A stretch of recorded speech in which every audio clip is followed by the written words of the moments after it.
नमस्कार साथियों, वंदे को मातरम, जय श्री राम, जय हिंद, जय भारत। मैं आपका अपना एसएस टाइगर राजपुरोहित एक विशेष निवेदन के साथ में मेरा ये वीडियो उन किसानों के नेता बनकर घूम रहे हैं देश भर में गंदी राजनीति करने वाले, मेरी नजरों में मुझे लगता है नकली किसान कहूंगा जिनको मैं, उन राकेश टिकैत तक पहुंचा दीजिएगा।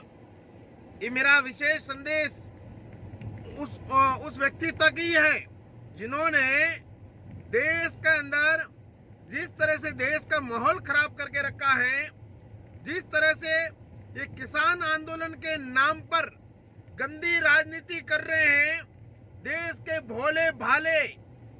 भोले भाले युवाओं और बुजुर्गों सहित कई ऐसे लोगों को भ्रमित करके जिस तरह से ये अपना एक पोपलगंडा चला रहे हैं, उसके खिलाफ में मेरी ये आवाज है।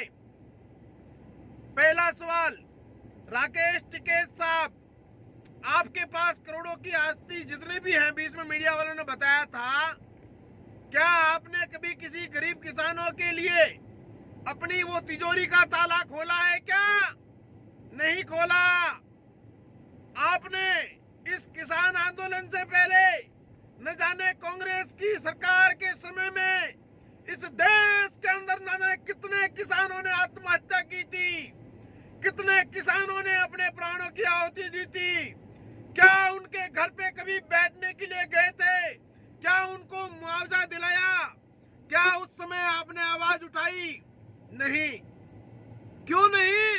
कारण मुझे लगता है कि आप कहीं न कहीं कांग्रेस के एजेंट बनकर इस देश के अंदर से ये मोदी सरकार के खिलाफ में जिस तरह का माहौल क्रिएट कर रहे हो आप, उसमें देश की जनता आपको सफल तो होने नहीं देगी। देखा नहीं आपने? आप गए थे वेस्ट बंगाल, 4 की 85 सीटें आ गई। आप गए थे कर्नाटक, भी बोल रहे हैं कि बेंगलोर गया था, वहां पर बीजेपी सरकार बन गई। तो मेरा ये कहना है कि अब देश की जो जनता है वो जागरूक हो चुकी है। आपके ये पोपलगंडे से देश भ्रमित नहीं होने वाला। उत्तर प्रदेश जाओगे, पंचायत करोगे, काला कानून, ये कानून, वो कानून, तरह तरह की गंदी राजनीति कर रहे हैं आप। कोई फर्क पड़ने वाला नहीं है, ध्यान रहे। तो आप देश के अंदर जो ये कर रहे हो, आपको क्या लगता है राकेश टिकैत साहब कि आपके इन पोपलगंडों से, आपके इस थोते और ये हरकतों से मोदी सरकार देश से खत्म हो जाएगी? आप मोदी सरकार को मिटाना चाहते हो। अरे आपके जैसे कितने आए और कितने गए कोई पता नहीं चला। ये कांग्रेस की जो राजनीति है, आप जैसे लोगों को, मुझे लगता है कि कहीं न कहीं आप जैसे लोगों को उन्होंने पाल के रखा है, खरीद के रखा है। वैसे आपने तो चुनाव भी तो उसी पार्टी से लड़ा था ना, है? बीजेपी के विरोध में तो चुनाव लड़ा था आपने। हाँ, वोट कितना है? जमानत जब्त। इसलिए ये सब हरकतें बंद कर दीजिए। और किसानी देखनी है तो राकेश टिकैत साहब आइए हमारे राजस्थान की धरती पर। असली किसान हम बताएंगे आपको, किसानी क्या होती है हम दिखाएंगे आपको। कौन है किसान, कैसा होता है किसान। कभी जाए मध्य प्रदेश की धरती पर, खाली जाके एक क्षेत्र में जाके पब्लिक इकट्ठा करके भाषण देना बहुत आसान है, कोई बड़ी बात नहीं है। परंतु किसानी क्या होती है, कभी जाइए मध्य प्रदेश के हरदा जिले में, वहां देखिए। जाइए कभी मध्य प्रदेश के गांव खेड़ों में, जाइए कभी राजस्थान के गांव खेड़ों में, जाइए कभी हरियाणा के गांव खेड़ों में, कैसे वो किसान अन्न उपजाता है, कैसे वो अन्नदाता अपनी रोजी रोटी के लिए, इस देश के लिए दिन रात मेहनत करता है। आप ऐसे किसानों को भ्रमित करके, अपना पोपलगंडा करके अपनी राजनीति चलाना चाहते हो, सफलता नहीं मिलेगी आपको। और मेरा निवेदन है देश के सभी नौजवान भाई बहनों से, पूरे देश से हाथ जोड़ के एसएस टाइगर राजपुरोहित निवेदन करता है कि ये राकेश टिकैत जैसे व्यक्तियों की बातों में, इनके जांचे में मत आना। आपने देखा नहीं है उनके मंचों पर क्या क्या हुआ है, मीडिया ने उनको उजागर किया है। और अभी अभी मैंने जी न्यूज पर भी देखा कि किसान आंदोलन पर आईएसआई और पाकिस्तान और पता नहीं कैसे कैसे लोगों की नजर है। किसान आंदोलन पर कैसे कैसे आतंकवादी संगठनों की भी नजर है। तो मुझे ऐसा लगता है कि कहीं न कहीं इनकी फंडिंग की जांच होनी चाहिए। इनका जो फंडिंग है वो कहां से आता है, कौन कौन लोग शामिल हैं, उनका डोजियर बनाएं, ये कितने लोग हैं, उनका डोजियर तैयार करें और जनता को बताएं ताकि जनता भ्रमित ना हो। वैसे जनता जागरूक हो चुकी है। उत्तर प्रदेश में जिस जिस राज्य में चुनाव होते हैं उस राज्य में आपका महापंचायत शुरू हो जाता है। साहब टिकैत साहब, वो उत्तर प्रदेश है, वहां योगी आदित्यनाथ बैठे हैं और योगी आदित्यनाथ को तो आप अच्छे से जानते ही हो। वो पता नहीं कब गाड़ी पलटा देंगे, पता ही नहीं चलता। इसलिए ये गंदी राजनीति बंद करके अपना काम कीजिए। राजनीति करनी है तो राजनीति कीजिए, हमें कोई आपत्ति नहीं। चुनाव लड़िए, विधानसभा में जाओ, चिल्ला चोट करो, कुछ भी करो, परंतु आप ये किसान आंदोलन के नाम पर देश को गुमराह करने का जो षड्यंत्र था वो तो आपका फेल हो गया। मैंने एक वीडियो देखा अभी, कोई कांग्रेसी नेता, कोई लेडीज बोल रही है कि किसान आंदोलन को सपोर्ट करो, उनको दारू चाहिए तो दारू दो, उनको दवा चाहिए तो दवा दो, खाना दो, पैसा दो, ये दो, वो दो। हमारे पास यही एक जरिया है वापस हमें अपनी छवि बनाने का। कांग्रेस देश में से खत्म हो गई है, ऐसा वीडियो मैंने देखा अभी। इसलिए ये गंदा षड्यंत्र दुनिया के सामने आ गया है। टिकैत साहब, अपना ये पोपलकंडा बंद कीजिए, कुछ फर्क पड़ने वाला नहीं है। और ये तो सदियों से होता आया है। हमारे वेदों शास्त्रों में भी लिखा है कि जहां धर्म की स्थापना होगी, जहां धर्म की बात होगी, जहां राष्ट्र की बात होगी, जहां सत्यों की बात होगी, वहां पर कहीं न कहीं सतयुग में, द्वापर में, त्रेता युग में धर्म को मिटाने के लिए, अधर्म को बढ़ावा देने के लिए राक्षसों ने समय समय पर जन्म लिया है, परंतु उनका विनाश करने के लिए इस धरती पर भगवान ने भी अवतार लिया है किसी न किसी रूप में। इसलिए धर्म को हानि नहीं होगी, आप चिंता ना करें।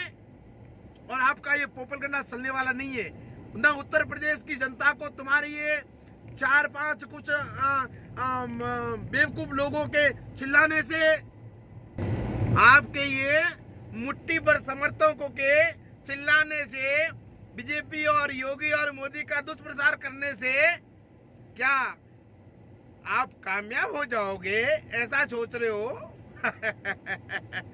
नहीं नहीं नहीं नहीं नहीं नहीं नहीं नहीं, ये बच्चों वाली हरकतें बंद कीजिए।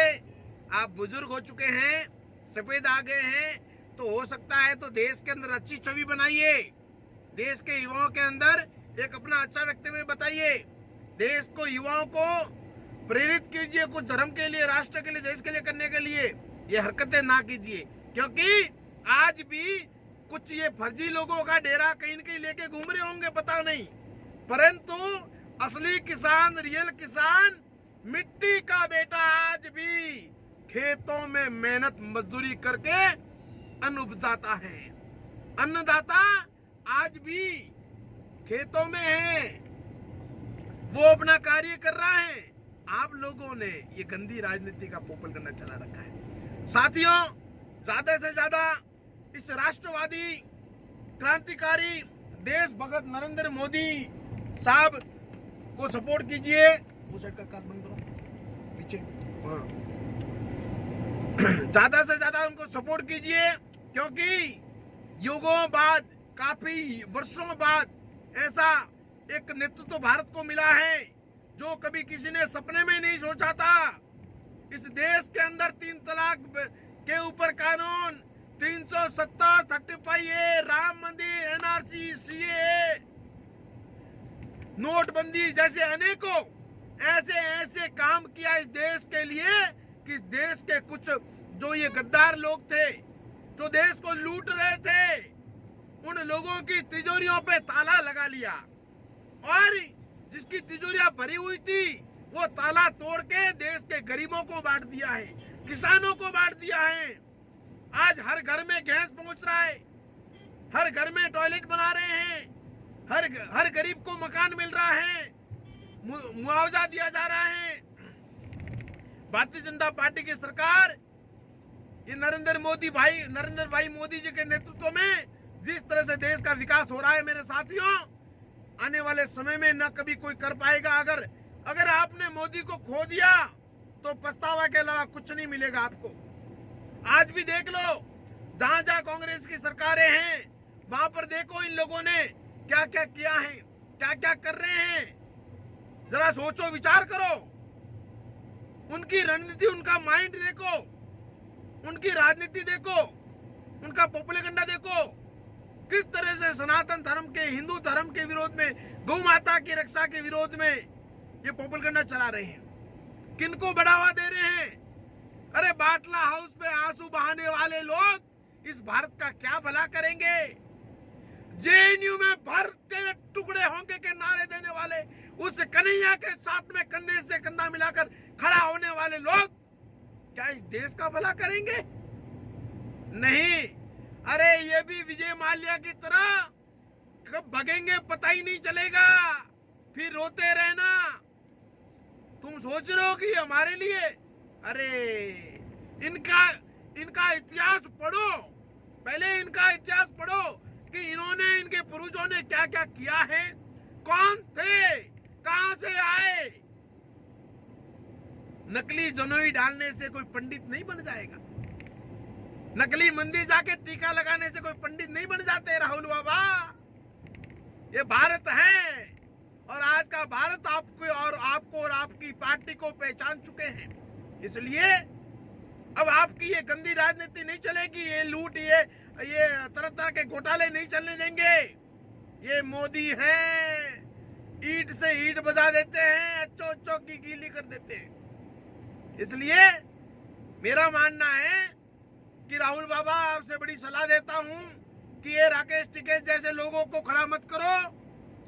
केजरीवाल साहब, ये राकेश टिकैत जैसे लोगों को खड़ा मत करो।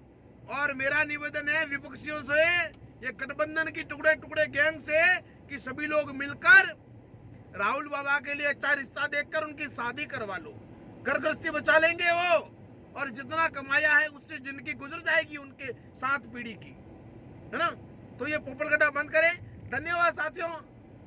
मेरा ये संदेश, मैसेज देश के हर युवा, हर व्यक्ति तक पहुंचाए और देश की कड़वी सच्चाई, सनातन धर्म, गौ रक्षा, लव जिहाद के खिलाफ में पूरे देश के अंदर से क्या क्या हो रहा है और क्या कर रहे हैं, हम लोग क्या कर रहे हैं, ये सब कुछ जानने के लिए मेरे इस चैनल को ज्यादा से ज्यादा सब्सक्राइब करें, शेयर करें और जुड़े। धन्यवाद। जय हिंद, जय भारत, इंकलाब जिंदाबाद, वंदे मातरम। अंत में कहूंगा कि जिंदगी रही तो फिर मिलेंगे, जिंदगी रही तो फिर मिलेंगे, वरना हिंदू हैं हरिद्वार में जरूर मिलेंगे। जय हिंद, जय भारत।